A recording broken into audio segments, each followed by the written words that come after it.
Right, so the next panel conversation is, as I mentioned earlier before lunch, is a focus on Nigeria, a compelling destination of capital, which is essentially the theme of today's conference. And moderating that session for us will be the publisher and CEO of Business Day Media Limited, Mr. Frank Aigbogun. So please, Frank, would you join us, sir? Can we put our hands together as he steps forward?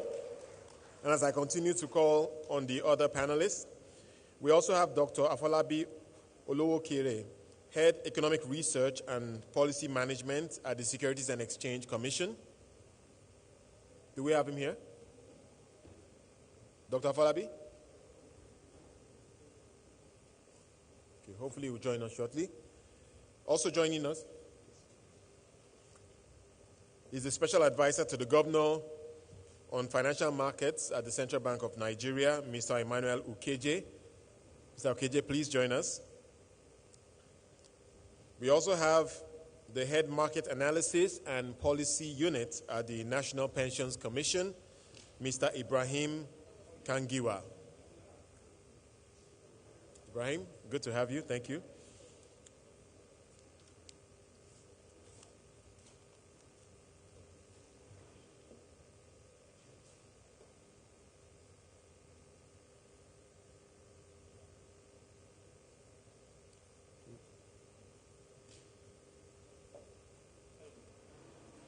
Just one moment.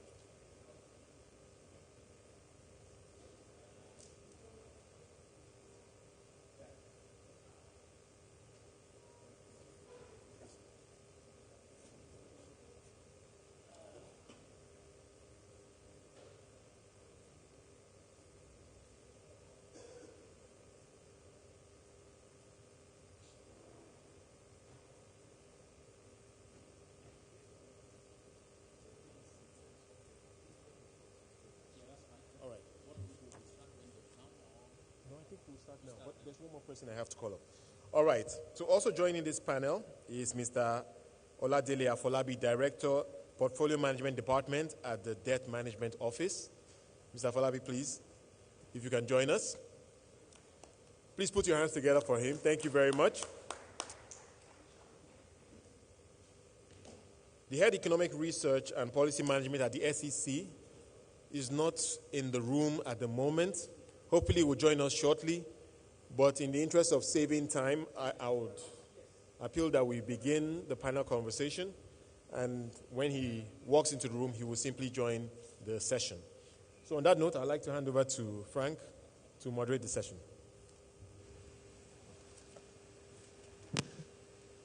Good afternoon, ladies and gentlemen. We will do the best that we can to keep you awake after such a sumptuous lunch. It usually is a challenge at this time of day, but I trust that you have come here knowing and believing that it's perhaps the best place to be or to spend your time this afternoon.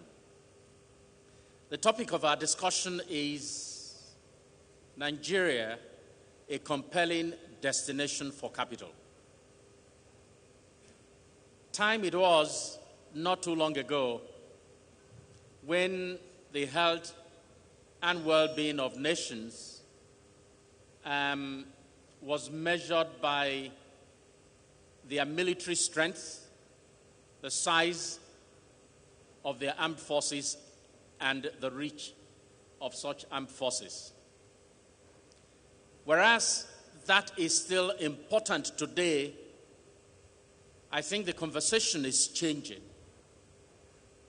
We're finding greater emphasis placed on the ability of nations to attract the capital that they need for development. In fact, I'm aware of the head of a nation, a prime minister, who outlines as part of KPIs for his ministers a quarterly report on the investment attracted into a particular ministry or an MDA. So when a minister is appointed, it is one of the KPIs handed to such a minister. We will be looking at various issues and areas surrounding the whole question of Nigeria as a capital, as a destination for capital. We will look at infrastructure, for instance, the state of infrastructure. We will look at dispute resolution, the speed and confidence in the process for dispute resolution. We will look at economic policy, especially economic reforms. We will look at growth of the country, because in any case, the size of an economy is a critical element in determining whether investment or capital flows to that country or not. But there are also parameters, including whether the country is reforming and making its market a place for the capital that has to come. One thing is certain, at least that is the view that I share, that the world is almost awash in capital today, in private capital, that is. And for me, it means that a good part of the puzzle has been solved. It means that a big part of the problem has been solved. Secondly, ours is a very large economy, presumably the largest in Africa. It means we're probably 2/3 of the way already. Question is, why is it the case that if you were to look at the last report of the National Office of Statistics, for second quarter, Nigeria attracted a total FDI in the region of $221 million.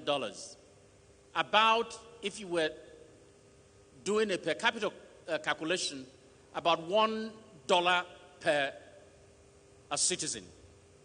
Whereas if you were to look at the continental average, is 100 times more at $100 per capita. So the question then for my panel, and we do have a great panel here this afternoon, is why is Nigeria where it is? What can we do and do very urgently to reverse the trend and to ensure that Nigeria attracts all the capital that it needs? I am going to start, given that we have Mr. Ukeje from the Central Bank, we have our friend Ibrahim from Pencom, and of course Mr. Lokere and Mr. Folabi. I'm going to ask, starting from Mr. Ukeje, to just what defines, in your view, Nigeria today as a destination for capital? What defines Nigeria in your view? What do people say to you is their view about what they see in Nigeria? Thank you very much, Frank. And let me also use this opportunity to thank the FMDQ Securities for creating this opportunity for us to actually rub minds and propose solutions to some of the issues we are going to discuss today. Basically, when we talk about Nigeria being a destination, first and foremost, the question you ask yourself, why do I want to go to a particular market? And Nigeria has been blessed with size in terms of population. The size of Nigeria is already a market on itself. Then, secondly, is, assuming I go there, am I going to get returns on my investment? The answer is yes. Because in terms of returns on investment in Nigeria, it's still one of the most profitable places to invest. The yields on the securities are very high, so you are sure that you are going to get your investment back. And then secondly, One of the things investors are almost very scared of, which is currency fluctuation, the risk of currency fluctuation, which to a very large extent, at least in the last 17 or 18 months, Nigeria has been able to ensure all those who have inflowed capital into this country that, yes, when you are going back, you don't have to suffer an exchange risk in terms of investment.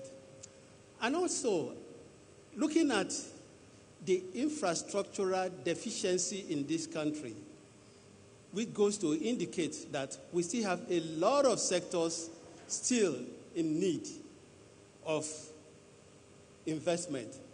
And which is to say that you don't have to look for where is it that I want to put my money.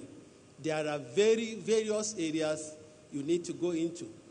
And aside from that, if you look at the real sector, we still have various untapped natural resources that are actually more rewarding in terms of earnings internationally. I'll give you a typical example.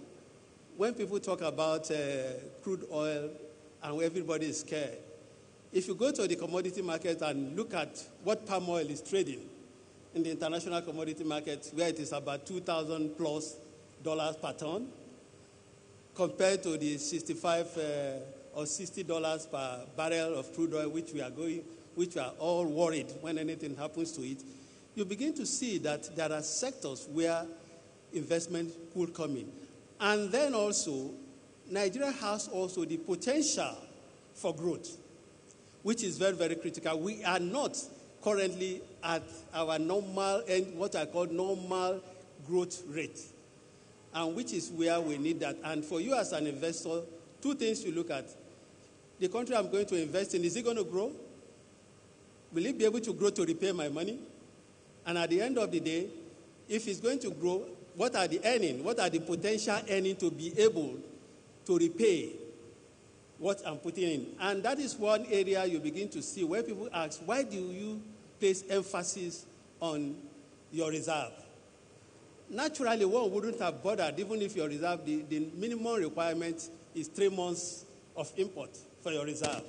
But you can see that we have reserve that could help us import at least 18 months for now.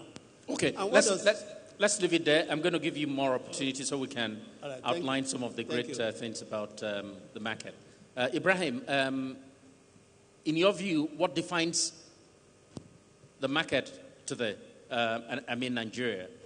What do investors tell you, given the very important position that you hold? Yeah. Good afternoon. I would look at it from two perspectives.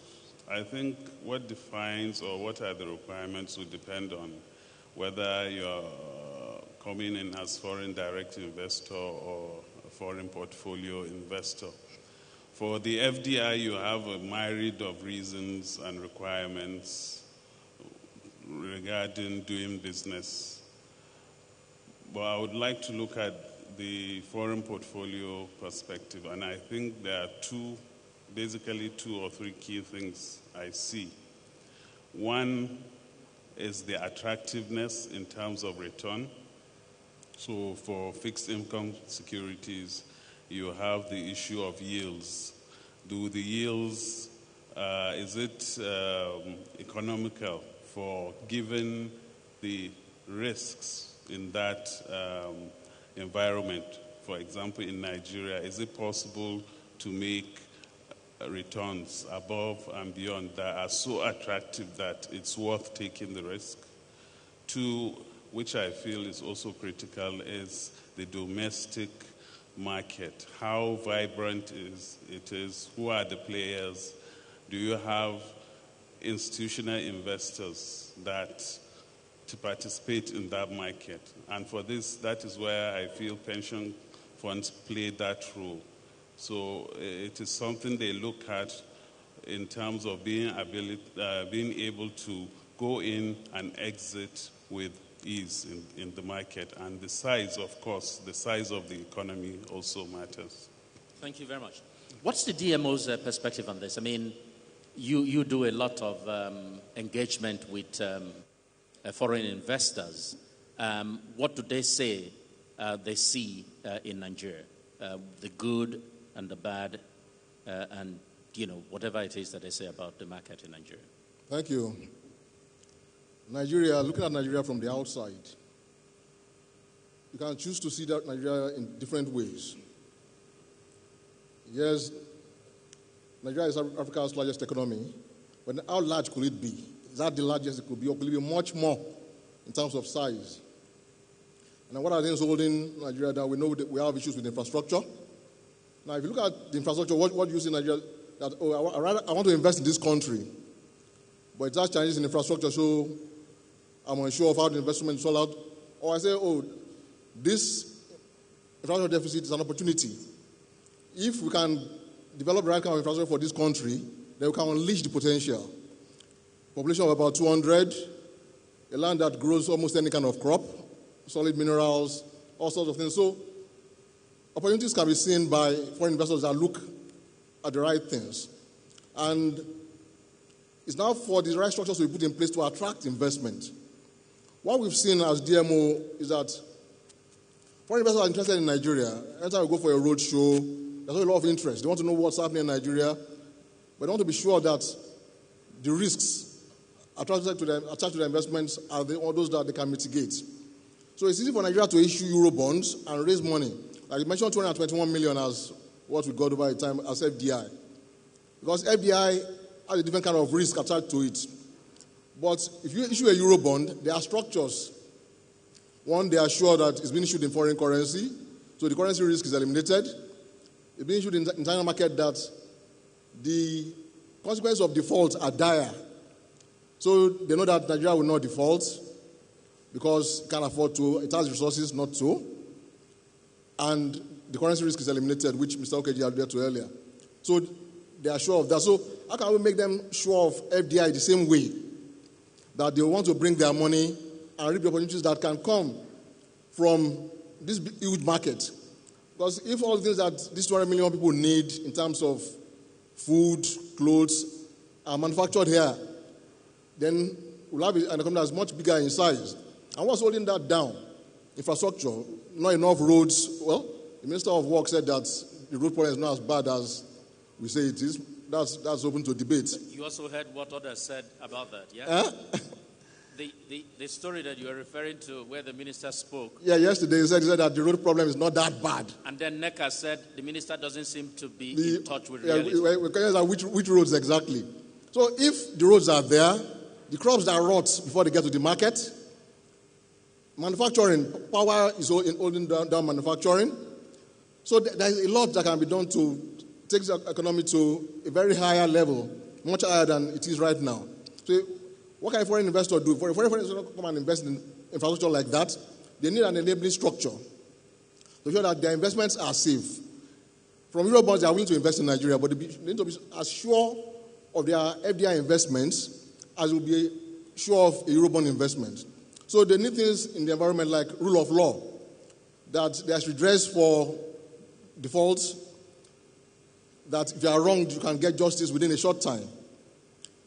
So they need that kind of structure that government will obey its own contracts. Then they can come and invest knowing that some of the risks that could hinder their gains or being able to repatriate their gains are removed. So we need to create that kind of structure to ensure that people feel safe about bringing money into Nigeria to reap the opportunities that are there, and the opportunities are there. But we need to create that safe environment that will attract capital, and that's what government needs to do, and also the enabling environment and private sector. Now, the foreigners will not come on their own.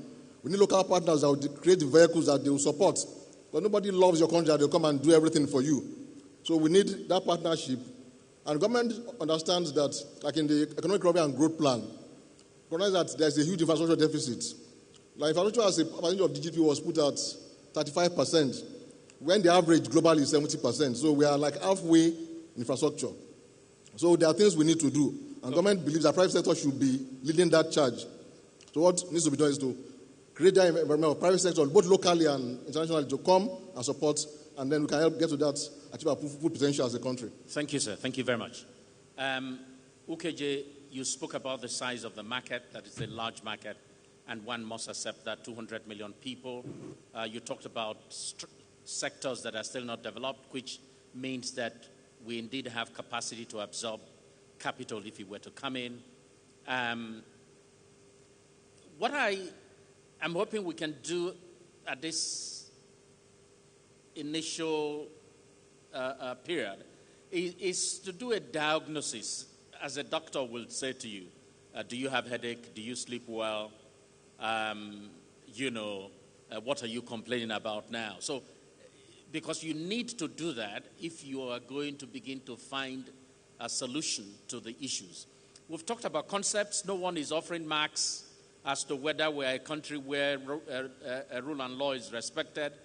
Rule and law is a key thing for attracting capital, we've heard, but no one says where we stand there. But Dr. Lowokere, you are an economist, and I'm hoping that from your vantage position, that you would be a bit more pointed in the comments that you make. What defines for you the investment climate in Nigeria? Thank you, and good afternoon, everybody. Just as has been said by every speaker, the country requires capital. I mean, there's no doubt about that, and that's one of the reasons for the theme of this conference. The issue is, do we have a need? Definitely we have a need. Are there capital outside everywhere?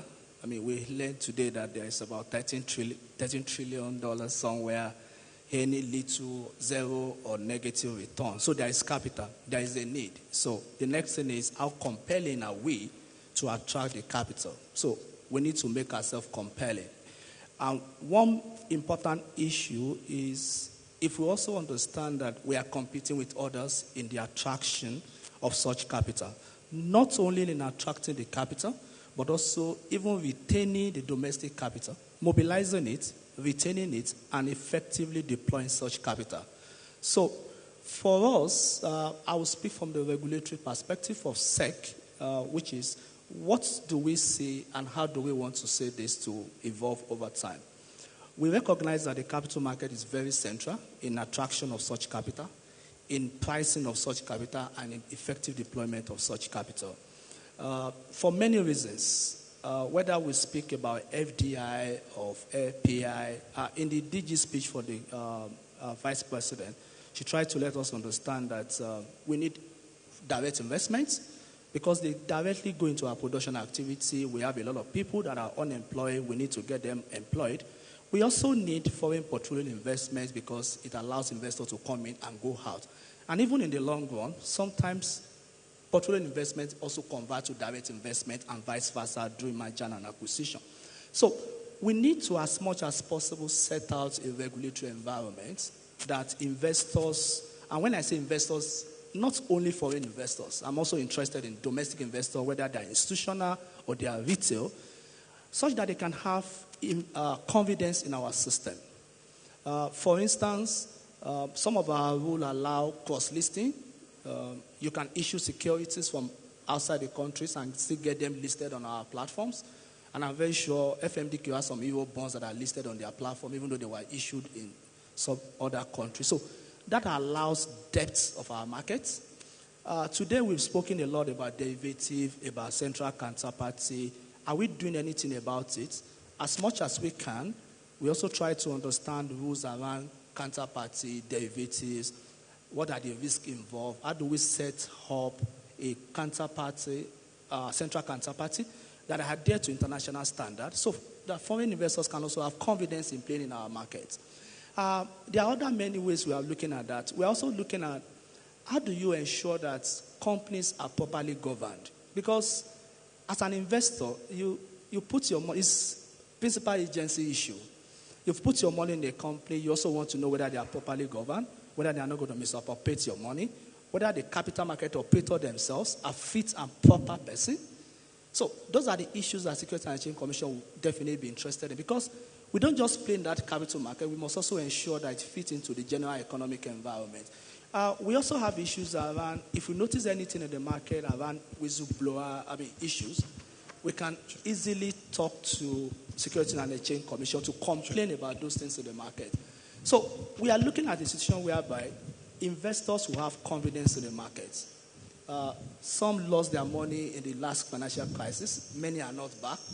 And we are trying to say, how can you make it to come back?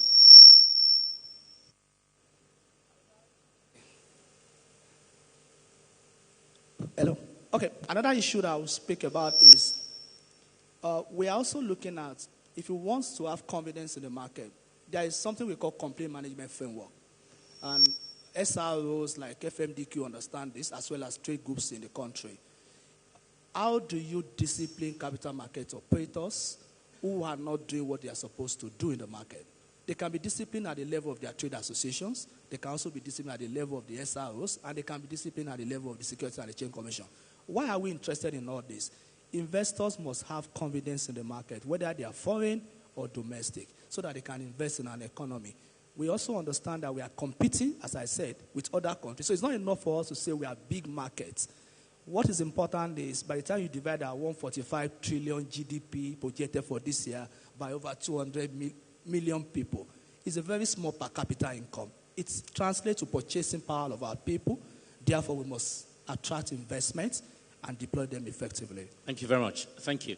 Let me get back to Mr. Ukeje, and we'll just take that around again. We are fortunate to have a panel with people from key institutions. And so whether you're talking about policy or whether you're talking about policy implementation, we have people on this panel. So for you, Mr. Ukeje, is there anything that the market should expect in terms of policy direction from the central bank? For instance, there are investors who ask the question, why should we have multiple rates? Or if you want to use the view of the central bank, why do we have multiple windows? And some put that forward as a reason for being hesitant for coming or bringing their capital into Nigeria. Why I say this is, I am aware that you have spoken about the size of the market, which is large, and I agree.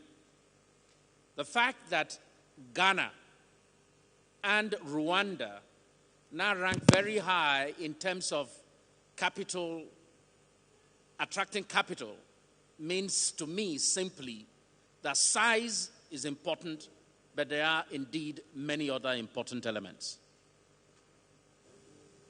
Thank you very much. I think it's important to put things in proper perspective, because when you look at Ghana and Rwanda you talked about, you see there is always this international belief that once you are on an IMF program, all is well. But we know that even though Ghana is said to be attracting FDIs, the IMF is still giving them a bailout to pay salaries. And I don't think that, because that is one of the, I remember that issue came up also when we were at the IMF, and the governor asked them, he used a particular term, which I will do.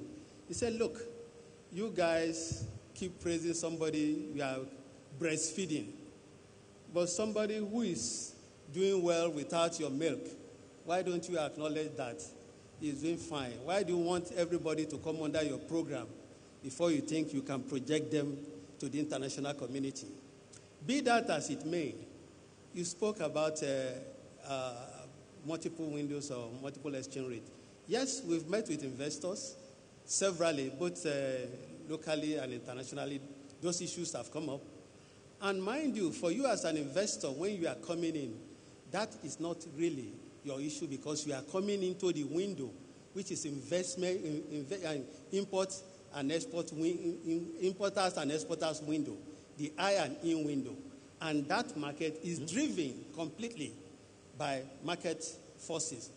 The central bank only comes in to intervene at a particular time in that market to ensure stability. I will give you a typical example. When that window was opened initially, there was massive inflow into that window.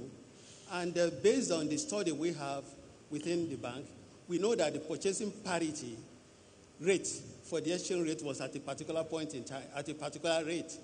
And if we allow the continuous inflow of investment without central bank intervening at that window, maybe exchange rate will have fallen to as low as maybe 200 naira to the dollar. But that will not be sustainable because that is not the optimum exchange rate at that particular point in time. That was why the central bank had to intervene at that particular point in time to buy up some of those excess liquidity, excess foreign exchange inflow into its reserve. And when the reverse became the case sometime last year, when there was a hitch in the global market, we reversed our role and sold into that market. So that market is completely open. And for the multiple windows which you talked about, I spoke with a couple of people. And just like I also was discussing with our friend there, you see, when you talk about access to finance, we are talking who are supposed to be the engine of growth, the small and medium enterprises. These are people who will need foreign exchange some of the time to import the capital goods they need to produce. And these are some of the people whom the banks will never look their side. They will ignore. It is the responsibility of the central bank to ensure that these people whom we think are also part of the national economy that will engender growth gets access to this particular window. And I'll tell you one thing. The difference, and let me explain it, at the SME, as I&E window, is about 359, 360. It fluctuates up to 350, 362, 363. Then you go to the BDC market, it's about 360. And then you come to the retail auction, which the spot is about 348, 349. But for those, the fund from those banks are tied down because most of those who get those rates at those lower rates are forwards, which last up to about 6 months. By the time you build in the interest rate element, you begin to see that effectively they are all paying about the same thing. That is why we say that rate is almost converging. So it is for this reason that we think that central bank has a responsibility to ensure that the available resources for those who want to utilize it, at least irrespective of the segment in which you operate, you should be able to get those. Otherwise, if everybody has to go, yes, maybe it will be 360. But issue of will the banks have time for a smallholder like me if I want to go and out? Rather, they'll give it to the big corporates. They can have it. But that is why you see that when we see it is multiple windows, but the exchange rate is almost convergent. Thank you. Thank you very much. Thank you. Sorry, Frank, just to highlight, Frank, I'm so sorry to interrupt. You only have about 15 minutes or so to wrap this up, please. How many minutes? About 15 minutes. If you can go to the audience at some point, it would be great. Okay, that's fine. You made a point about stability in exchange rate and of course, the I&E window. Wonderful. I'm not sure we're here saying this is good or this is bad. So, but I think the view is convergence is an ideal goal, and the hope is that CBN has a plan for that. Okay, thank you, sir. Thank you. So that's it. Ibrahim, we're talking about capital, and we say, hey, you need to have a significant local body of investors. You represent PEMCOM, 9+ trillion over the years accumulated. A lot of it, in my view, looking for a vehicle to make the impact that it should make. What do you think should happen in terms of policy? Because I look at capital like passengers going into a car park. Passengers don't go to a car park where there won't be vehicles. So what can we do as a nation to ensure that 9 trillion that is almost stranded find vehicle, to go to the places where it actually is needed? Yeah, thank you. I'll take you back to 2010 when the main instrument for we use in regulating the activities of the PFAs. The investment regulation was amended. Before then, we just had investments in bonds and equities, and this now expanded the space to bring in alternative assets, including infrastructure and private equity. Our experience has shown that it's really not just enough to just issue policy and regulation. Our initial thoughts were, we are a regulatory agency, we issue guidelines, and we expect the market to take it up from there. Unfortunately, it didn't, or it hasn't played out that way. So what the Commission has now adopted is a more proactive and engaging strategy in terms of engaging stakeholders. So PENCOM now has adopted this strategy where there is constant engagement with identified strategic stakeholders in trying to ensure whatever instruments or securities are allowable. If the operators by nature who are a bit conservative, if they are not comfortable, we use various methods, capacity building, trainings, exposure, and also engaging the issuers right from the initial stages. And I'm happy to say, for example, with private equity, we saw some movement with that when we adopted that strategy. Same is happening for infrastructure. Initial reaction, because these investments have to do with trust, and also it has a lot to do with being able to do some detailed due diligence.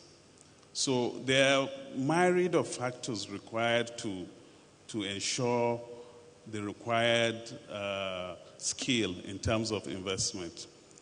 With infrastructure, we are going places now. We are engaging stakeholders such as InfraCredit, who are helping to de-risk some of these projects.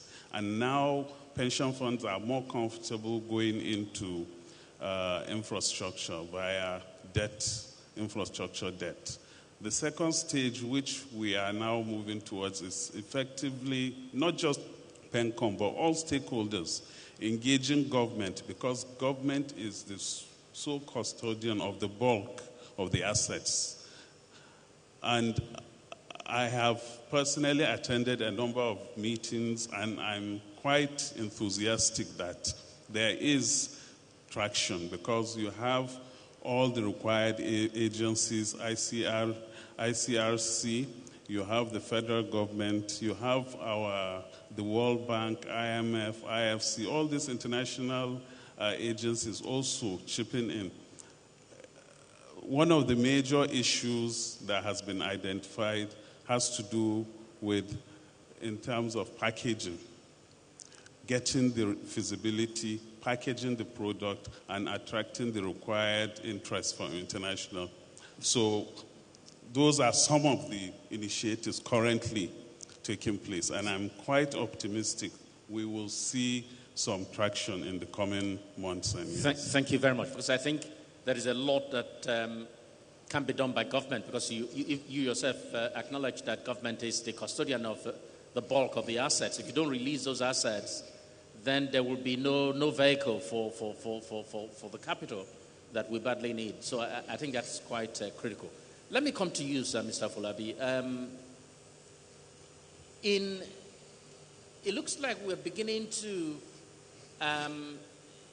not in terms of attractiveness, because I know that if you were to issue any bond today, people will come. I know they will pick them up. But given the discussion at home, the concerns that people are expressing in terms of the debt service burden on government, how much room do we still have, in using debt to solve our national problems? Thank you. Yeah, there's a lot of concern about public debt stock that is growing, and it seems to be just growing higher every year. And like the Minister of Finance said, the issue with the debt, relative to the country's economy, relative to the size of our economy, public debt stock is low. The old measure of sustainability was debt to GDP ratio. Nigeria's debt to GDP ratio right now is less than 19%. But then that's not the issue, because the debt has to be serviced.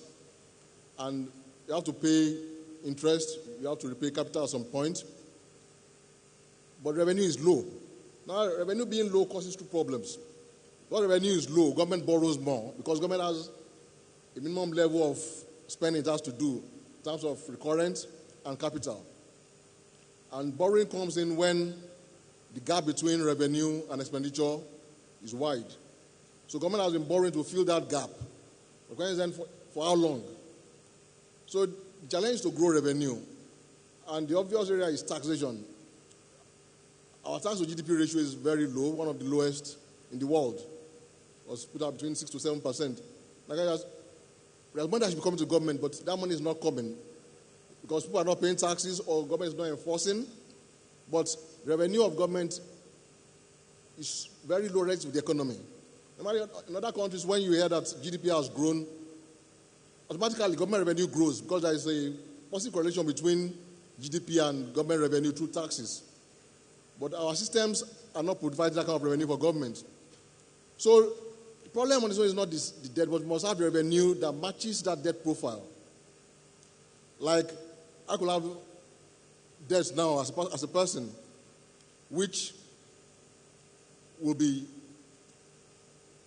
difficult for me, but for somebody like you, that same debt may not be a problem because you have a high revenue profile. So what Nigeria needs to do is to grow government revenue. And government has launched some initiatives. There is the Strategic Revenue Growth Initiative launched by the Minister of Finance to grow revenue, to plug leakages of government revenue, enforce compliance in terms of taxation.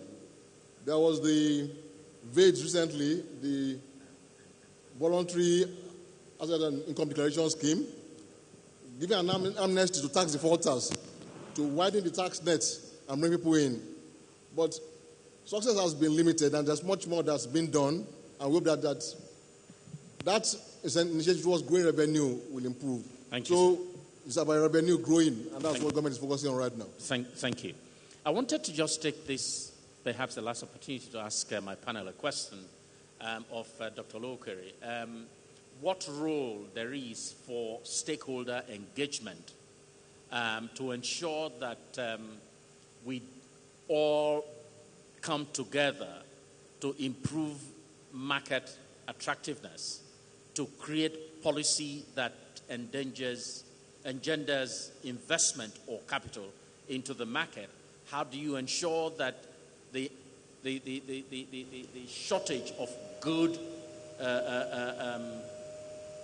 asset classes, that we expand that area and create room for the capital that we so eagerly wanted? Thank you for that.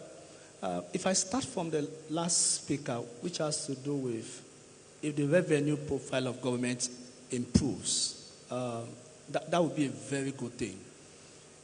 As you said, for pension, we have over 9 trillion. A lot of that money is with the government, right? So government issue bonds, usually general purpose bonds, not really specific project bonds. So we will be looking at a situation whereby if government is able to gather more revenue, so its demand for those kind of general obligation bonds reduces, rates will fall, other issuers can then come into the market. We have corporates that would like to do bonds, but at a very exorbitant rate that may not look very attractive. We also have infrastructure funds that may want to use such a money, but how do you compete with a very high, almost risk-free rate? So we hope that such a thing will happen in a very short while. Infrastructure. That's very key. Pension should be looking in that area. We have infrastructure funds registered as part of our collective investment schemes. We have different things that people can use money for. Government is promising to do infrastructure bonds in 2020 budget. We hope that will come off. We are also looking at, even beyond government and corporate, beyond federal government and corporate, people should also be looking at subnational levels. How many states are issuing bonds? Not just issuing general obligation bonds also. Infrastructure, revenue bonds, specific. So there should be a situation whereby our investors can partner with state governments to finance, float SPVs, issue bonds targeted at projects, and then they can settle the obligation on those projects with the cash flow from such projects. Such are the areas that we have engagement in. Thank you very much. We probably can take one. I see the hands going up, but we are not going to be able to attend to everybody. But I'm sure we can take two questions. We really have run out of time, so maybe one, please. One. Just one. All right. My masters say we can take only one question. And please, if you can be very brief. If you will be brief, we will take you there. Yes, sir. Can we have a microphone, please? Can we have a mic to the gentleman in red tie?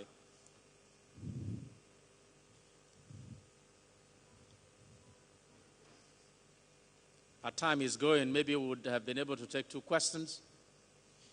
No. If you want to, go ahead.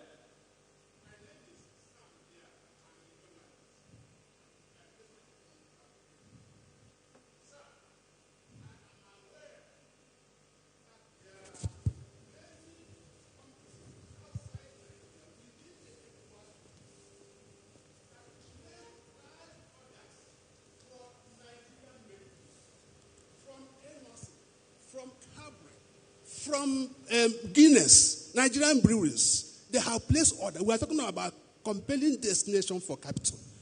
And these orders were ready before the border was closed. So in all honesty, in all sincerity, do you think that the closure of the border has done Nigeria more good than harm? Yes. And secondly, thank you. No, sir. Question taken. I'm not exactly sure why you're asking it of Mr. UKJ, but he's here to speak for himself. Mr. has any response to that?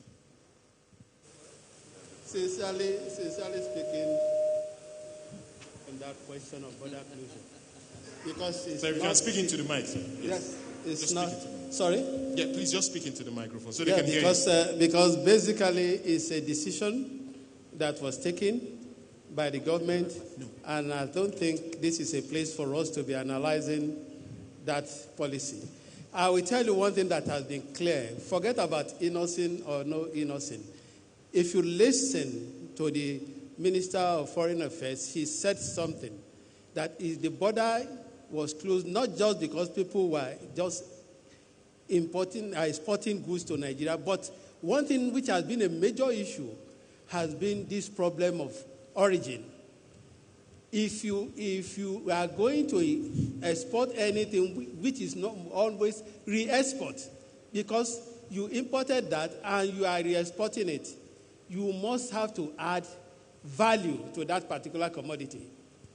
And I know, which is part of the complaint government has had, is the fact that they have engaged severally with the neighboring states, and they are not willing to change. And that's why they said that they must sign those agreements.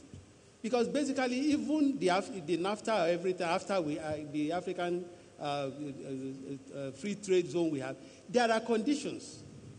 It does not necessarily mean that you can export something from France straight into your country and push it into Nigeria. And you know, if you look at the economic policies of this country, they are deliberately meant to undermine the policies of Nigeria. In a situation which is one of the things you use to control import, you increase tariff. And then your neighboring country reduces its tariff, which means it's doing it deliberately, that goods that which you don't want to encourage, in order to encourage export, you can come. Nigeria increased tariff, Benin Republic reduced tariff, Cameroon canceled tariff completely. What is that supposed to mean? It means, you see, all they are doing is providing a channel through which they think that goods should flow from what quantity of those food that are imported into those countries do they consume, which means that the original destination is not really those countries, it's Nigeria. And that is why when government is doing it, it's not saying it's closing the borders permanently. They've said that they are going to review, and as those countries comply with the conditions, everybody wants trade. Trade is things that are necessary, even for growth. But you cannot continue to trade to the detriment. The U.S. did it. They did it. They renegotiated this thing with NAFTA. They are doing it with China. Yes. They had issue where they had to place a ban on steel from China. You see, and in Canada, the issue of import of drugs, pharmaceutical, they did. So every country has a right to protect itself. Right. It's no question of whether it's beneficial. Trade is beneficial, but it has to be done within the context of international trade. Thank you very much. Right. Thank you very much, Mr. Okeje. Unfortunately, we cannot go further with this panel because we have another one right after this. So please, if you can join me in appreciating the panelists and the moderator for their time and their insights. Please, can we have the panelists step forward for a group photograph? Mr. Nodele and Mr. Kenny, if you would please join them on the stage. And we'll also be delivering some plaques before we move straight into the next panel.